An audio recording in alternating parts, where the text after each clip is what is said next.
पुढे सांगितलं नंदादीप. त्या नंदादीपाचा दीपाचा कधी उपयोग करतो आपण? तुमच्याकडे नंदादीप नाही का?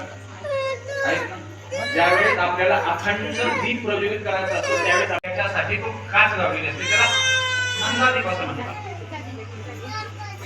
बघा, एखाद्या मनुष्यानं कार्तिक मासामध्ये अखंड दिवा लावायचं ठरवलेलं आहे किंवा चातुर्मास दिवा घराचा केलेला आहे, तो 1 महिना होईपर्यंत 1 सेकंद सुद्धा दिवा विझला नाही पाहिजे, त्याला अखंड नंदादीप असतो.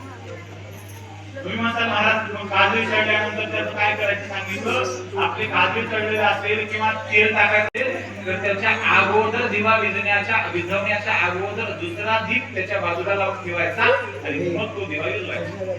मग त्याची वाट चेंज करायची, त्याला दिवायचं पुसायचं, काय करायचे ते पुन्हा करायचं, पण दुसरा दीप तिथं लावायचा आणि मग तो दिवायला घ्यायचा, त्याला अखंड नंदादीप असं